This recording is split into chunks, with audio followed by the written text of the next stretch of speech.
안녕하세요. 오늘은 2020년 5월 14일입니다. 말씀을 읽을 때 시간이 빨리 지나가는 것 같습니다. 지금 말씀드리는 시간은 성경 속의 시간 이야기입니다. 우리가 멸망당한 이스라엘 이야기를 하고 포로로 잡혀간 이스라엘 그리고 또 포로에서 돌아온 하나님의 백성을 회복시키시는 하나님의 이야기를 읽고 있는데요. 그 가운데 시간이 흘러서 그 회복에 사용되었던 하나님의 사람들의 이야기를 읽고 묵상하고 있습니다. 또 어제까지 에스라에 이어서 오늘부터 이제 느헤미야 말씀 함께 보기 원합니다. 오늘 같이 읽고 묵상한 말씀은 느헤미야 2장 7절부터 13절 말씀입니다. 느헤미야 2장 7절부터 13절.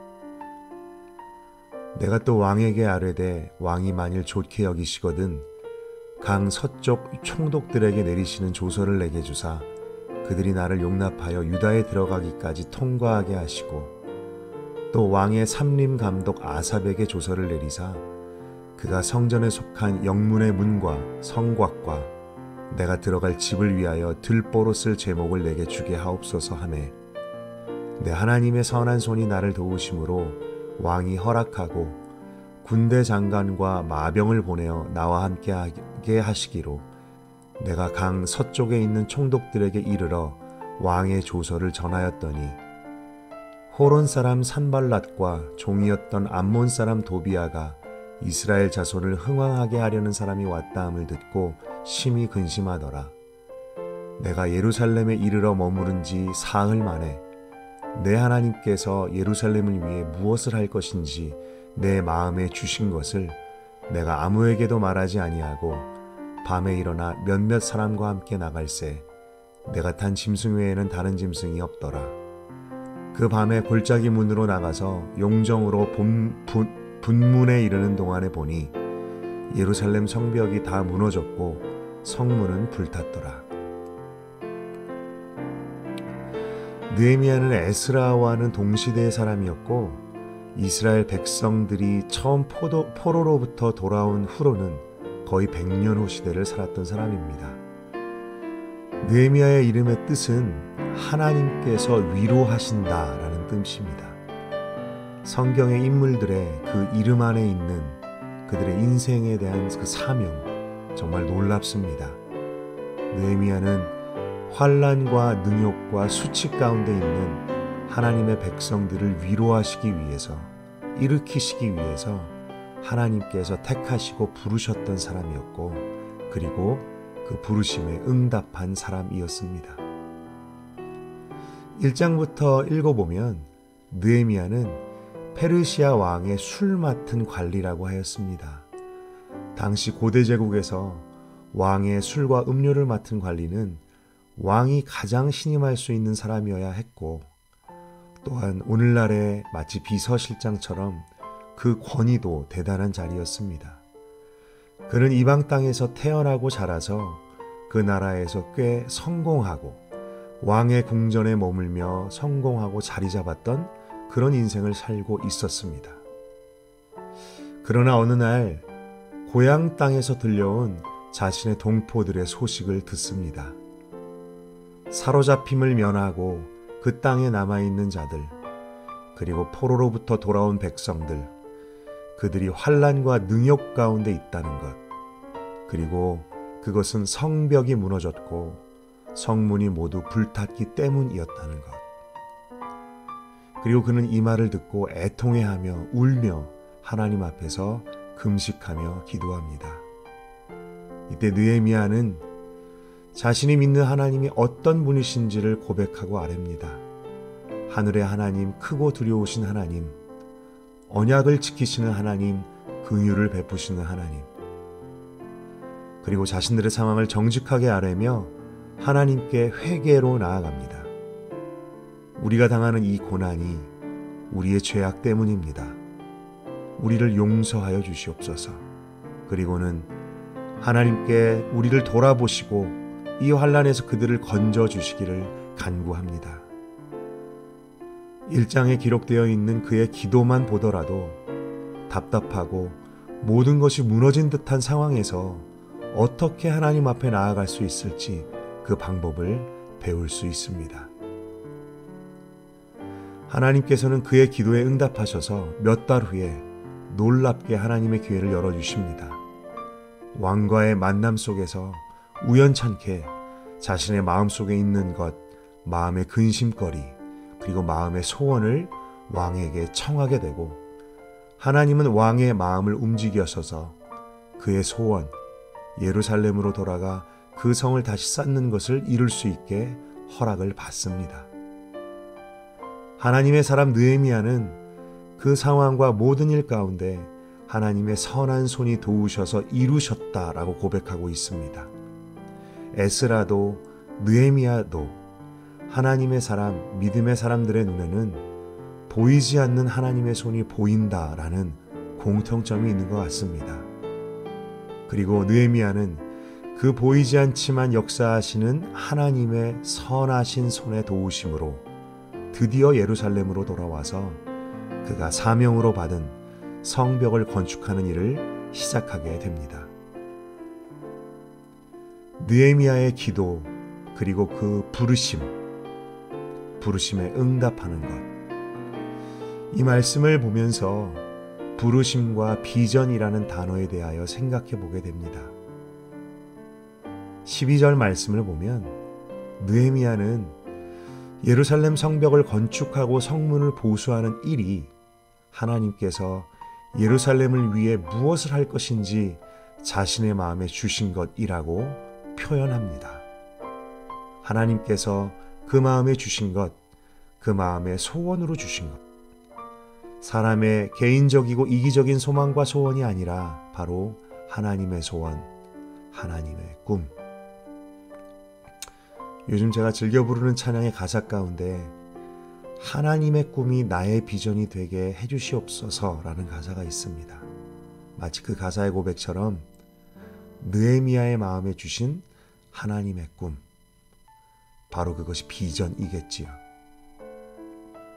그런데 본문 말씀을 잘 읽어보면 그가 하나님 주신 비전을 품게 되는 데에, 하나님의 그 부르심을 발견하는 데에 다른 선지자들처럼 하나님께서 직접적인 명령의 형태로 너는 예루살렘으로 가서 무너진 성벽을 건축하라 라고 말씀하지 않으십니다. 대신에 하나님께서 하셨던 일은 우연하게 고향의 친족, 동포들로부터 그들이 당한 환난과 수치의 소식을 듣게 하신 일이었습니다. 그로 인해 마음이 너무나 아팠던 느헤미야는 아마도 이렇게 생각했겠지요. 성벽이 있었더라면, 성문이 있었더라면 내 백성, 내 형제들이 이렇게 고통당하지 않았을 텐데.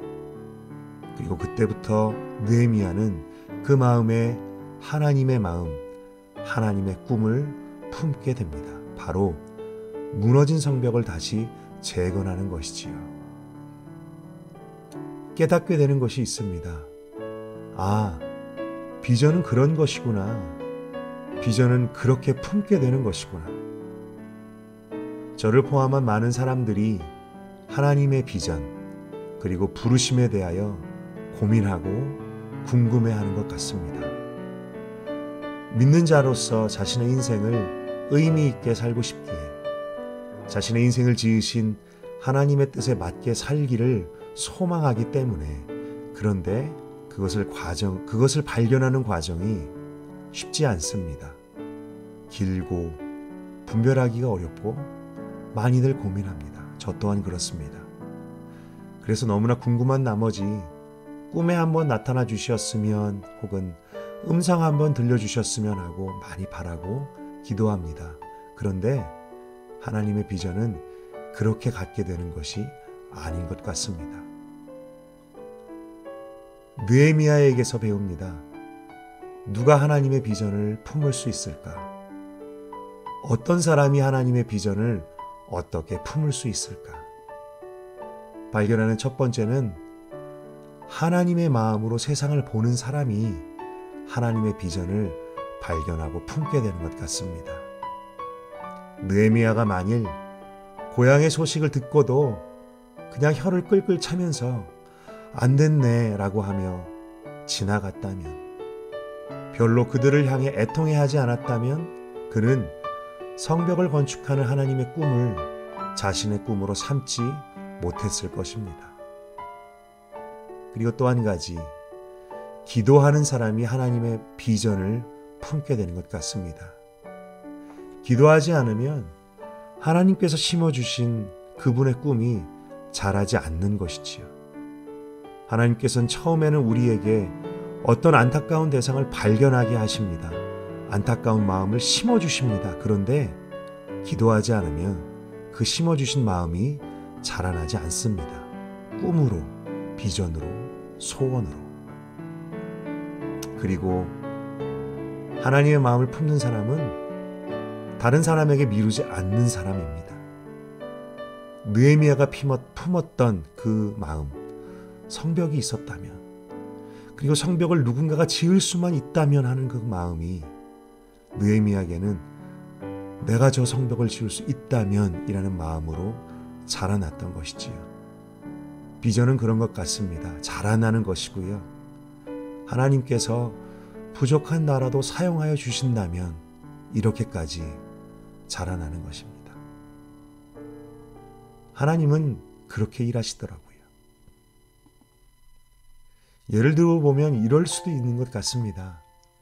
어떤 사람이 북한에 가서 고아원을 짓겠다라는 그런 비전을 갖고 있다면 이 사람은 하나님으로부터 직접적인 명령 혹은 계시를 받았다기보다는, 혹은 기도하시는 분이 그렇게 기도해 주었기 때문에 라기보다는, 먼저 이 사람은 우연한 기회에 북한 땅의 소식을 듣거나 탈북자를 만나거나 어떤 계기로 북한의 그 고통 가운데 있는 아이들에 대한 안타까운 마음을 품게 되었을 것입니다. 그리고 이 사람은 그 마음을 가지고 기도하는 자리로 나아갔을 것입니다. 이 아이들을 돌보아 달라고, 이 아이들을 먹여달라고, 이 아이들에게 먹을 것을 보내달라고. 때로는 그 아이들의 얼굴과 목소리가 잊혀지지 않아서, 그리고 그 애통한 마음이 자라서 거부할 수 없을 만큼, 부정할 수 없을 만큼 자신의 마음의 일부가 되었을 때 우리는 그것을 비전이라고 부릅니다. 빌립보서 2장 13절에 너희 안에서 행하시는 이는 하나님이시니 자신의 기쁘신 뜻을 위하여 너희에게 소원을 두고 행하게 하시나니. 하나님은 항상 이렇게 일하십니다. 하나님이 세상을 향해서 갖고 계신 여러 가지 모양의 계획과 소원과 꿈, 회복을 위한, 구원을 위한, 다시 살리고 일으키기 위한 그 지극히 선하신 그 꿈. 그런데 그 꿈을 하나님은 먼저 사람을 택하시고 그 사람에게 자신의 꿈을 슬쩍 보여주십니다. 자신의 꿈을 쉐어하십니다. 나눠주십니다. 그리고 이때 사람마다 반응이 다른 것 같습니다. 어떤 사람은 그 마음에 반응하고, 어떤 사람은 그 마음에 냉담하고, 혹은 어떤 사람은 그 마음을 잊어버리고. 그러나 그 반응한 사람이 그 마음을 가지고 기도하고 자신 안에서 자라고 자랐을 때, 그래서 자신의 꿈 삼고 자신의 소원을 삼았을 때 이것이 비전이 되는 것이지요. 그리고 그 비전의 사람이 하나님의 선하신 손을 의지하여 순종의 한 걸음을 뗄 때, 그때 하나님께서 일하십니다. 마치 공식 같습니다. 천국의 공식, 비전의 법칙, 하나님께서 일하시는 방법. 이 비전이라는 것을 가지고 이 비전의 법칙을 생각해보며 정직하게 저도 생각해봅니다. 내 마음에 어떤 비전이 있을까? 내 마음에 어떤 것이 하나님께서 부어주신 것일까? 저는 개인적으로 사람들이 성경을 오해하는 것에 참 안타까움을 느낍니다. 특히나 아이들과 청년들이 성경을 오해하여 하나님으로부터 멀어지고 교회를 떠나는 것이 안타깝습니다. 어떨 때는 사람들이 성경의 가치를 발견하지 못하는 것 때문에 참 안타깝습니다. 이 안타까움이 분명 제 생각은 아닐 것 같습니다.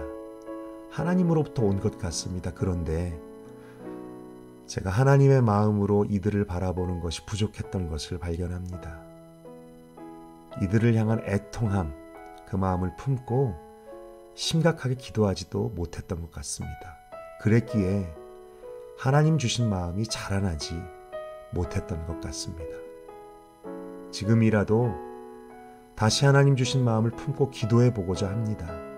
저도 그렇게 비전을 품고 비전을 따라 살기를 원하기에 이 백성을 위하여 하나님께서 내 마음에 주신 것, 그것을 따라서 살고 싶기 때문입니다.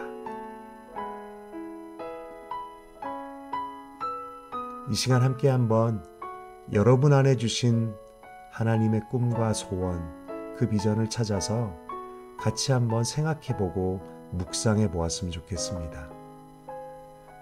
당신에게는 하나님께서 쉐어해 주신 하나님의 꿈이 있습니까? 우연하게 안타까워하며 애통해하며 그렇게 되었던 대상이 있습니까? 그 대상을 향한 안타까움 앞에 어떻게 반응하였습니까? 잠시 품고 덮어두고 지나가지는 않았는지요? 당신이 품고 있는 비전을 하나님께서 주신 것입니까? 아니면 당신에게서 나온 것입니까? 그 비전의 시작점이 어디인지를 돌아보며 정직하게 분별해 봅시다.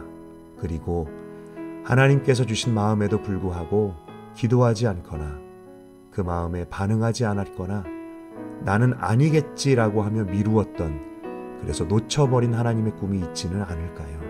함께 한번 묵상해 보았으면 좋겠습니다.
이 시간 함께 기도하겠습니다. 하나님 아버지, 하나님 당신께서는 당신의 백성들과 자녀들에게 당신의 꿈을 나누어 주시고 그 세상을 향해 갖고 계신 주님의 그 꿈을 우리 안에서 우리를 통해서 이루기를 원하십니다. 그래서 하나님께서는 우리들에게 끊임없이 주님의 그 마음을 보여주시고 나눠주시는데 우리가 그 마음을 놓치고 덮어버리고 깨닫지 못하고 잊어버리고 지내고 있습니다. 하나님, 우리가 나의 소망과 나의 욕심, 나의 비전을 따라서가 아니라 하나님의 비전, 아버지의 비전, 나의 인생을 창조하신 주님의 그 비전을 따라 살기를 원합니다. 그렇기에 주님의 마음을 발견하고 주님의 꿈을 나의 꿈으로, 우리의 꿈으로 삼을 수 있게 도와주시옵소서. 아버지 하나님, 오늘도 주님께서 보게 하시는 것을 보게 하시고 주님께서 그 마음으로 눈물을 흘리시는 곳에서 나도 눈물을 흘릴 수 있기를 원하고 그곳에 정직하고 겸손하게 나의 인생을 드릴 수 있게 하여 주시옵소서. 예수님의 이름으로 기도드렸습니다. 아멘.